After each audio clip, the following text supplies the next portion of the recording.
नमस्कार दोस्तों, स्वागत है आपका।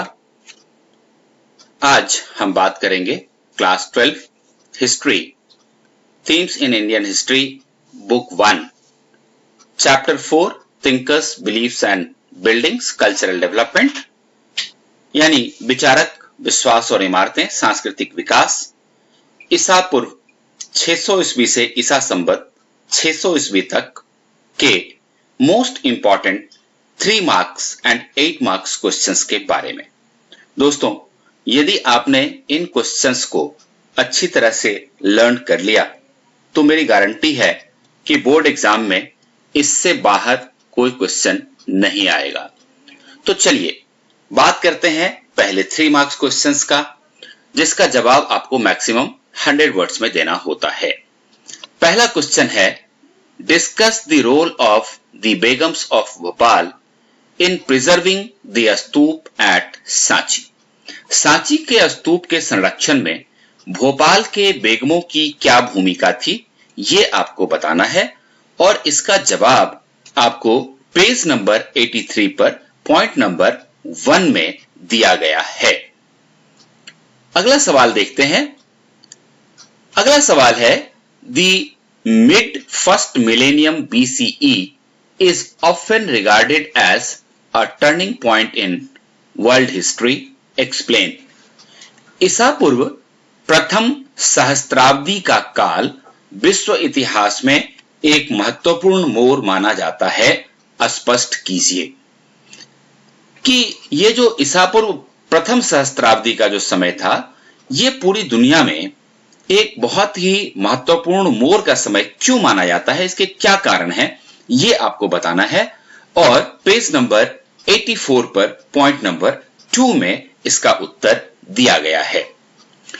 Question number 3, in fact the principle of अहिंसा emphasized within Jainism has left its mark on Indian thinking as a whole.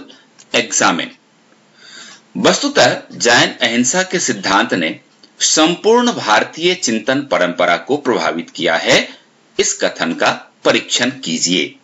और वास्तव में इस प्रश्न के उत्तर में आपको जैन धर्म के जो सिद्धांत हैं और उनकी जो शिक्षाएं हैं वही लिखना है और ये उत्तर आपको पेज नंबर 94 पर पॉइंट नंबर 6 में मिलेगा। Question number 4, what were the causes of spread of Jainism. एक बात ध्यान दीजिएगा दोस्तों कि ये वही समय था जब लगभग पैरेलल में बुद्धिज्म का भी प्रचार प्रसार हो रहा था, लेकिन इसके बावजूद जैन धर्म का प्रसार काफी तेजी के साथ हुआ।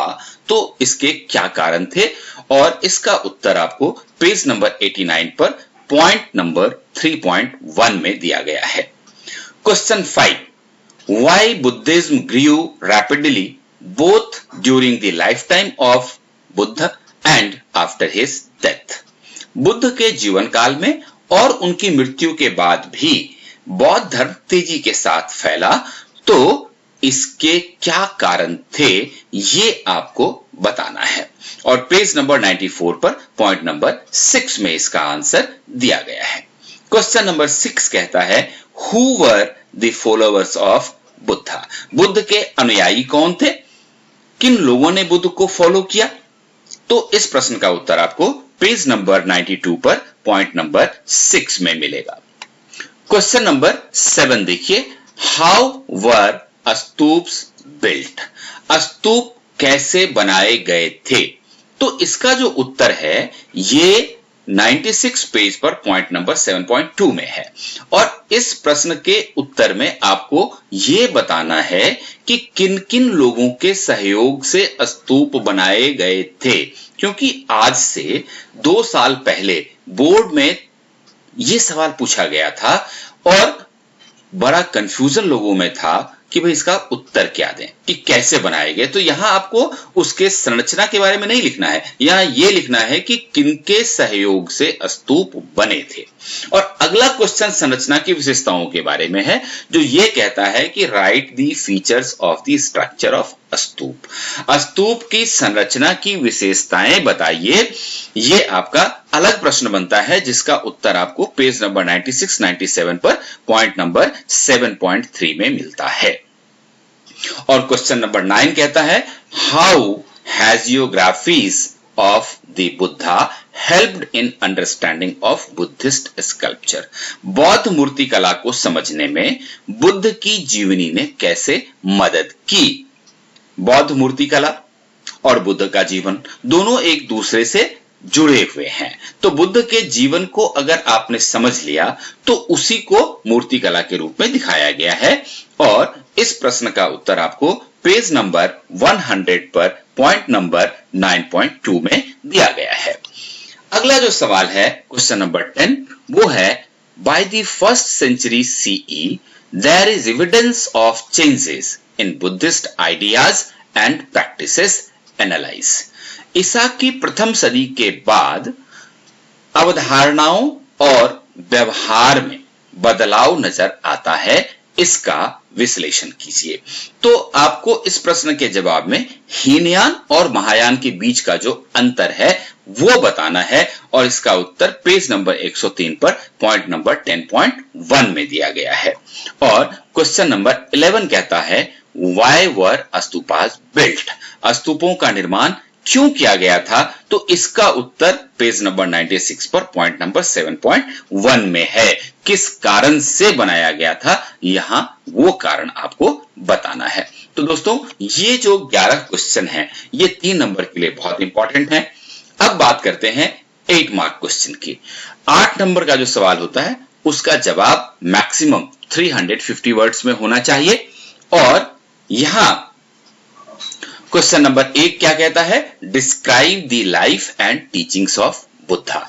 बुद्ध के जीवन और उनकी शिक्षाओं का वर्णन कीजिए। तो इसका उत्तर आपको पेज नंबर 89 से शुरू होता है और 92 तक चलता रहता है। यहां 2 पॉइंट है, पॉइंट नंबर 4 एंड 5। ये 4 एंड 5 जब आप पढ़ते हैं तो ये पूरा क्वेश्चन बुद्ध का जीवन भी और उनकी शिक्षाएं भी कवर हो जाती हैं। दूसरा जो क्वेश्चन है वो है why did Sanchi survive while Amravati did not। Sanchi का स्तूप तो बचा हुआ रह गया लेकिन अमरावती नष्ट हो गया, तो इसके क्या कारण थे ये आपको बताना है। और इसका आंसर पॉइंट पेज नंबर 98-99 पर पॉइंट नंबर 8 में है। लेकिन ध्यान देने की बात यह है कि इसमें आपको दोनों ही प्रश्न बताने हैं। सांची क्यों बच गई, तो वहां पर भोपाल के बेगमों का क्या योगदान था, उसके 4 पॉइंट आपको बताने पड़ेंगे। और अमरावती क्यों नहीं बच सकी, उसका आपको आंसर पेज नंबर 98-99 पर 4 पॉइंट वहां से देना है। तो 4 + 4 8 मार्क का ये क्वेश्चन बनेगा।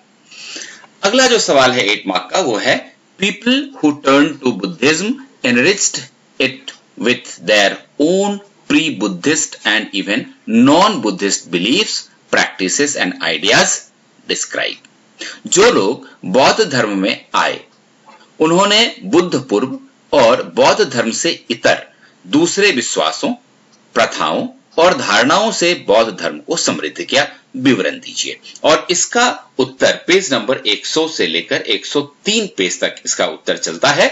और पॉइंट नंबर 9.2 और 9.3 दोनों जब आप पढ़ेंगे तो आपको उदाहरण के साथ ये सारे आंसर्स आपको मिलेंगे। तो बेसिकली इसमें आपको ये बताना है कि बौद्ध धर्म में आने से पहले लोग या तो हिंदू थे, मैक्सिमम सारे हिंदू थे, वहीं से लोग बौद्ध धर्म में आए।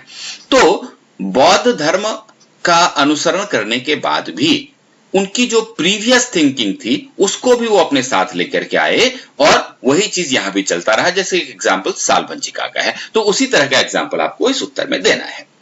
और question number 4 discuss the development in sculpture and architecture associated with the rise of Vaishnavism and Shaivism.